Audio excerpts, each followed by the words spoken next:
idoso que não consegue sair daqui porque a passagem é muito cara. A Lei 10.737, para mim, como profissional, ela vem de encontro com o meu trabalho, né? Por quê? Porque eu vou conseguir captar mais do meu público. Viajar faz bem para qualquer idade, né? E é interessante o governo poder facilitar isso para o idoso, uma pessoa que trabalhou a vida inteira, contribuiu, ele vai ver culturas novas, vai conversar com pessoas que ele vai trocar experiência de vida. As pessoas que não têm a oportunidade e não têm poder aquisitivo, tendo essa lei, é muito interessante para essas pessoas. Eu já saio alegre uma semana antes, na hora da viagem. Principalmente se for aqui no estado. Eu vou conhecer o que é nosso, onde eu estou.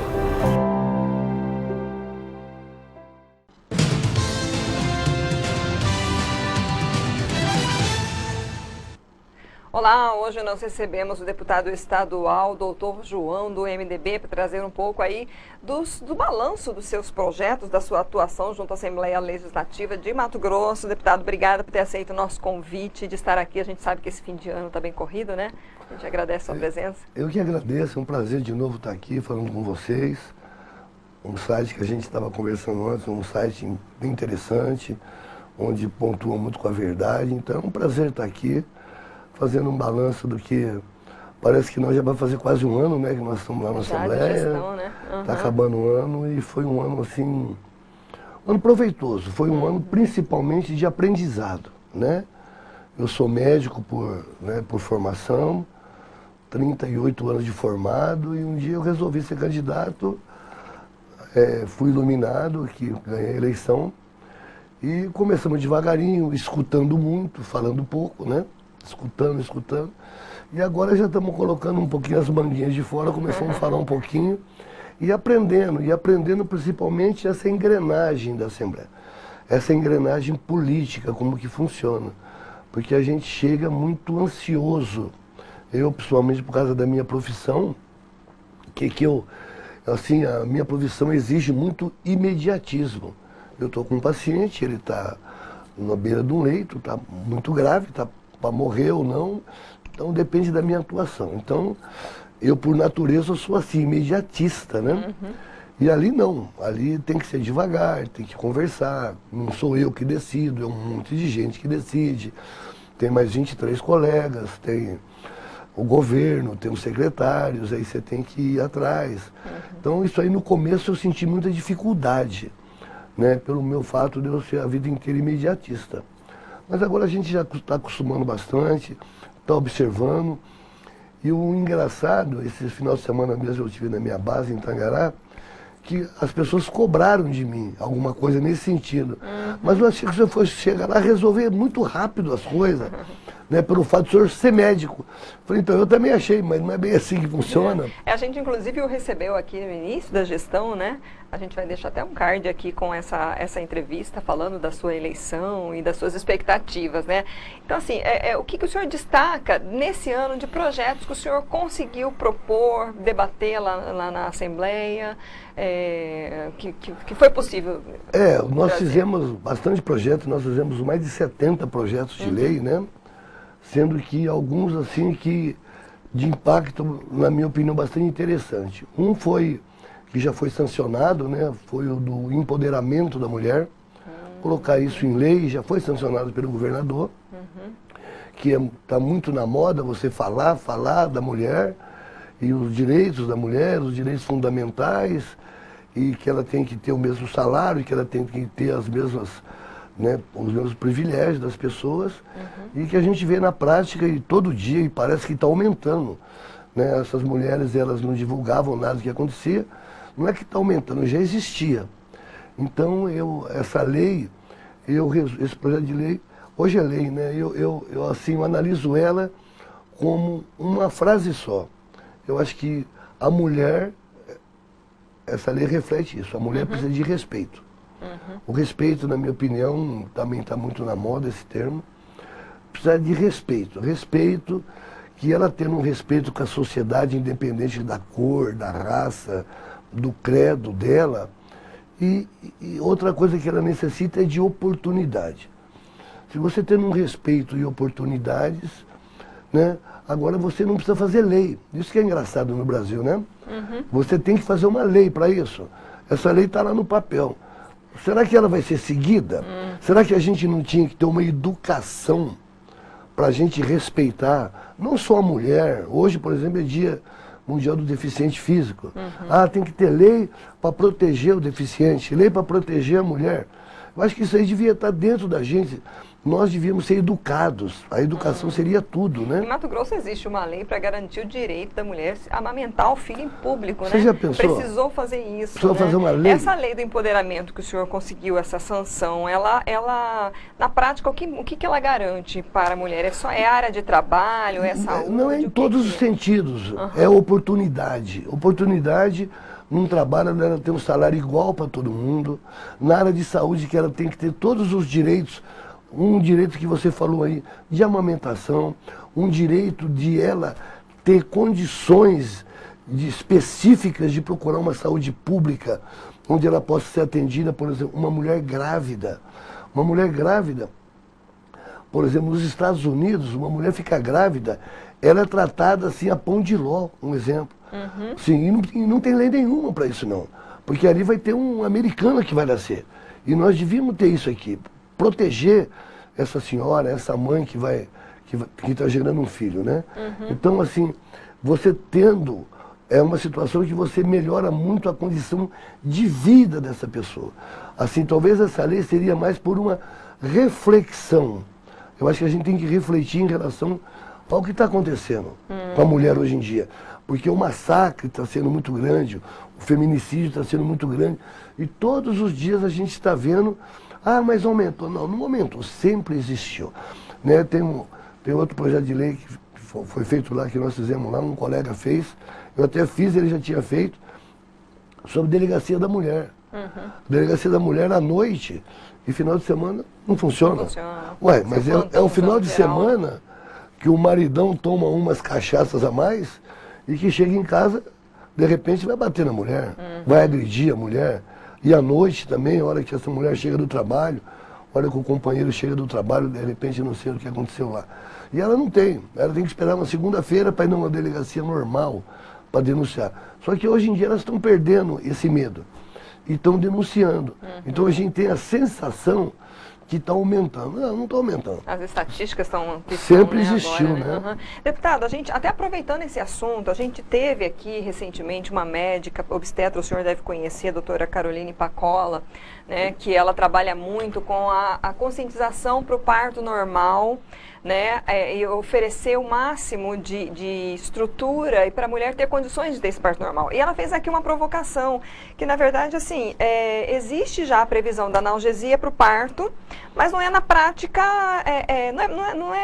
não se atua na prática, não se oferece isso para a mulher como uma alternativa para ela ter um parto normal sem dor.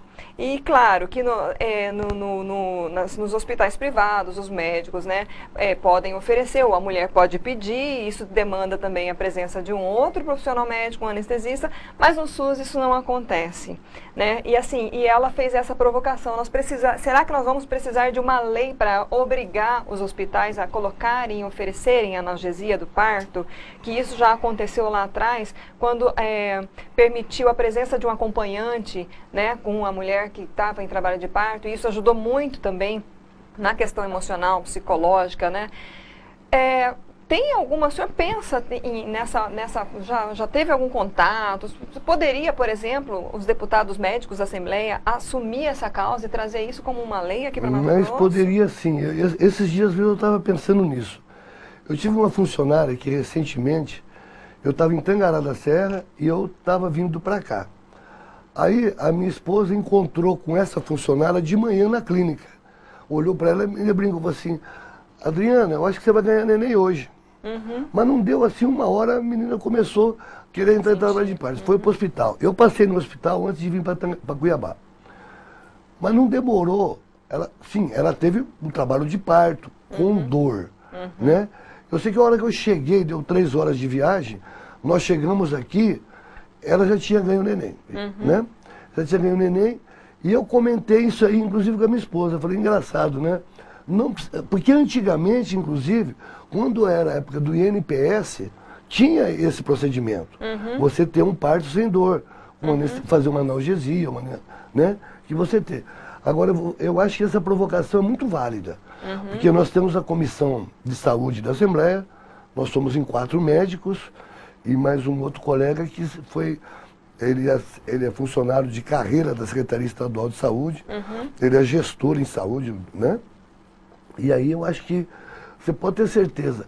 Eu vou até, se você puder me arrumar o telefone, o contato dessa colega, para eu convidá-la na próxima reunião da Comissão de Saúde, ela como obstetra, eu convido ela para fazer uma explanação rapidamente. Sim. E nós podemos fazer uma boa ideia. Na verdade, a gente falando em empoderamento feminino e se divulga tanto a importância, a diferença, o parto normal é mais saudável, é menos risco para a mulher, só que muitas vezes a mulher ela tem um medo da dor e a própria doutora Caroline falou que existem até exercícios e coisas que podem fazer com que ela minimize, né? Eu contei a minha experiência, eu tive o parto do meu filho com 22 horas de trabalho de parto e ao final eu precisei da analgesia, né? E assim, e é claro que certamente a analgesia vai ser avaliada e não vai ser aquela coisa, né, a mulher já...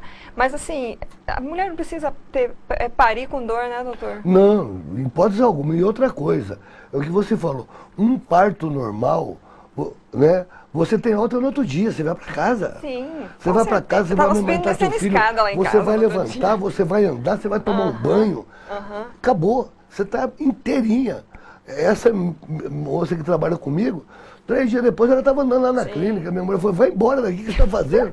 Não estou sentindo nada. Ainda, né? Quer dizer, então o que acontece? Eu acho que eu vou convidar a doutora, depois você me dá o telefone, vai ser o maior prazer tê-la com a gente, que ela é da área, ela é experiente, e ela pode nos dar subsídios para, através da Assembleia Legislativa, a gente fazer isso aí. Então fica esse compromisso, gente. Pode ficar tranquilo que eu vou fazer. Isso que, olha, a gente quer lá para frente anunciar. Sim, ainda mais eu que fiz essa lei do empoderamento da mulher, eu vou deixar a mulher sofrer, pelo amor de Deus, não posso, né? Bom, então fica esse compromisso. Eu tenho que dar exemplo, né? Vamos colocar, de repente a gente vai anunciar ainda. E eu te aviso, inclusive no dia que a gente for, eu vou pedir para minha assessoria, o dia que a gente tiver essa reunião e convidá-la, você vai ser convidado para participar também. A gente vai como testemunha de 22 horas de parto, de trabalho de parto, né? É um sofrimento. Bom, então assim, vamos seguindo então as nossas pautas, que a gente sabe que a gente não tem muito tempo e tem bastante informação para a gente transmitir, né, doutor João?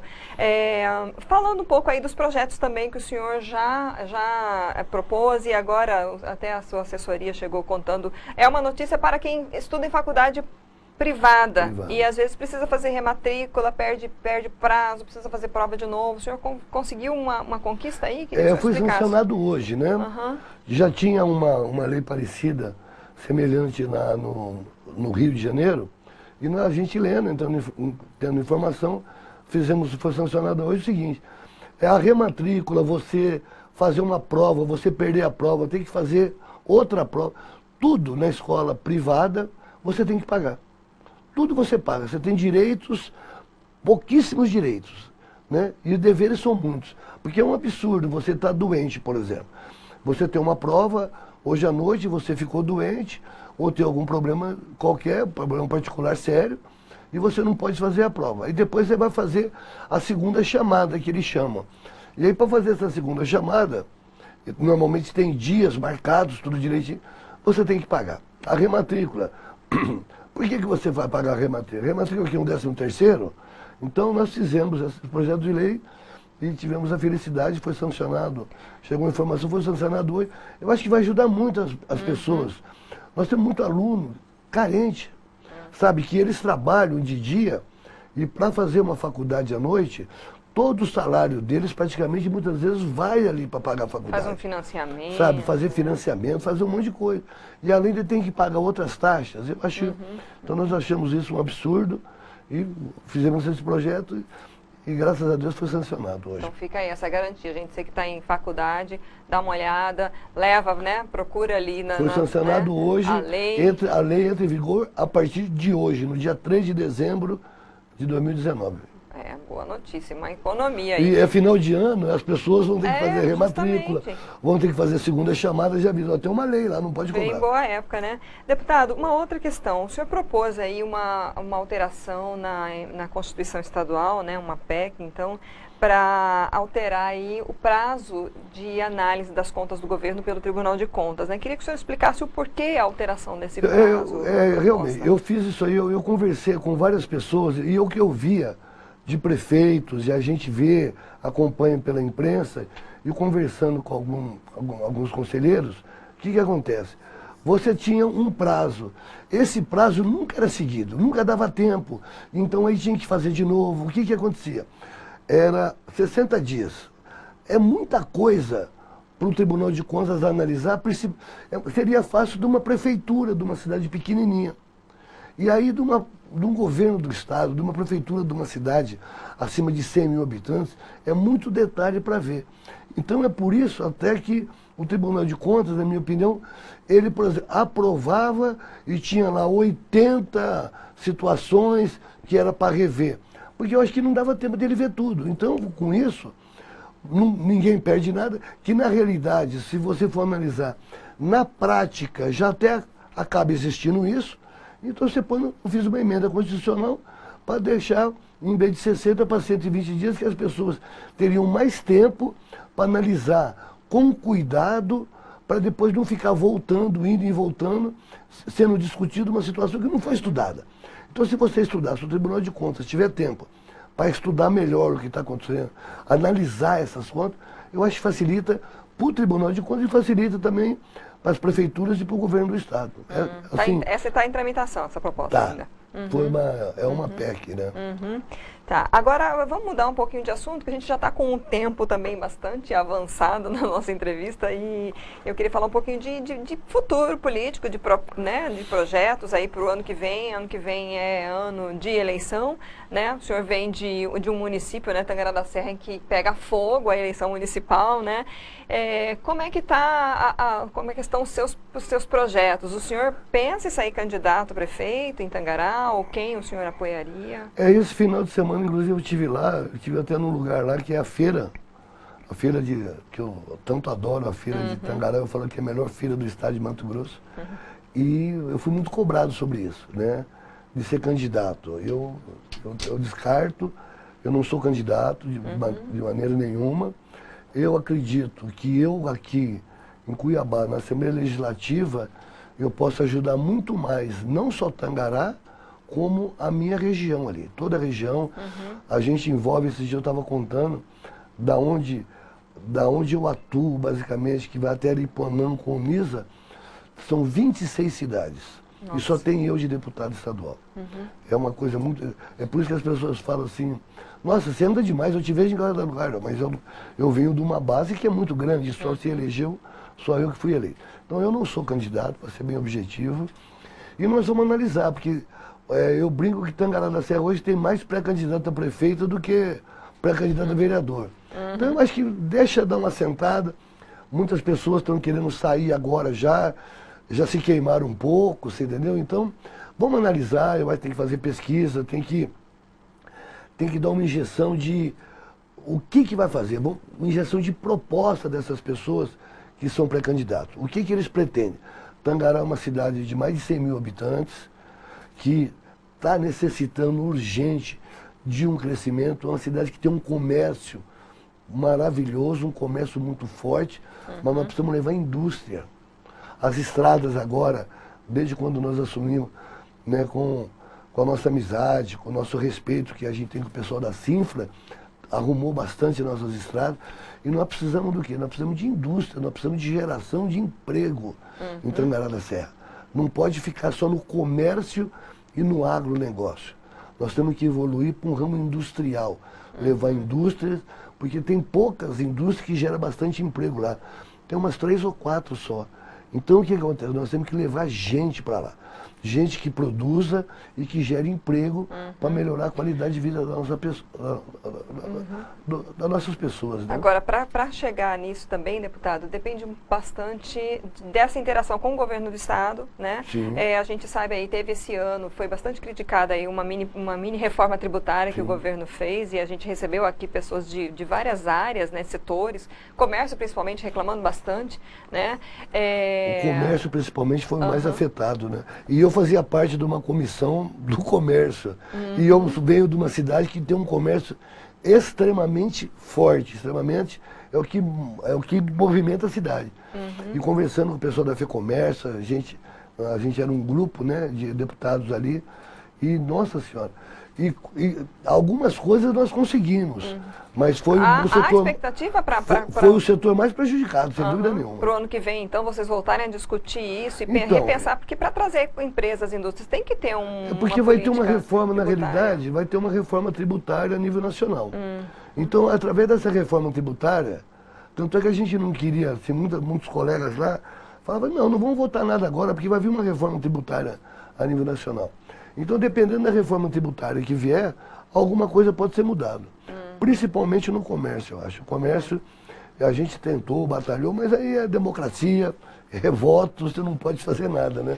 Pra gente encerrar. Você está lá, você perde ou ganha, de acordo com do teu voto, quer dizer, teve coisas que a gente conseguiu e teve situações que foi difícil. E qual a avaliação, então, que o senhor faz do governo Mauro Mendes nesse primeiro ano? Assim, o que eu falo, o que eu tenho falado, pelo menos aonde eu tenho mais atuado, que é na Secretaria de Saúde, na Secretaria de Educação e na Cinfra, na Secretaria de Infraestrutura, que eu acho que eles estão conseguindo trazer o privado para o público, a experiência do privado. Então, vários secretários com muita experiência no privado e que não só a experiência, e que eu percebo a atuação prática deles objetiva. Você vai fazer uma reunião, por exemplo, na Cinfra.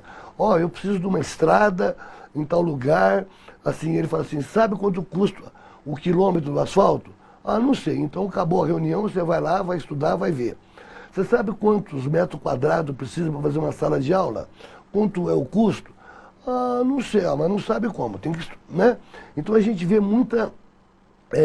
pessoas que têm um conhecimento muito grande de onde estão atuando. Tanto, um exemplo também, na saúde, que a primeira coisa que teve na saúde foi acabar com as OS.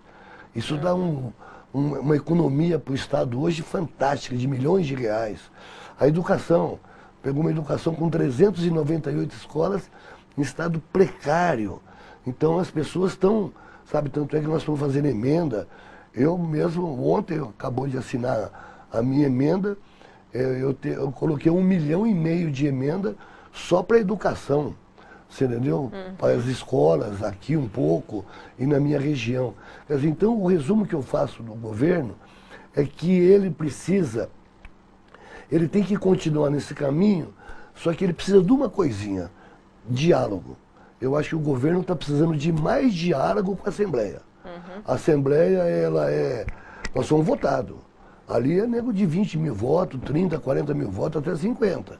Então, são pessoas que são inteligentes, sabem o que querem. Tem 14 deputados novos que estão com muita vontade de trabalhar. Esse dia eu fiz um projeto de lei lá que não sei quem estava presidindo a sessão, falou assim, nossa senhora, é o projeto número 1048 desse ano.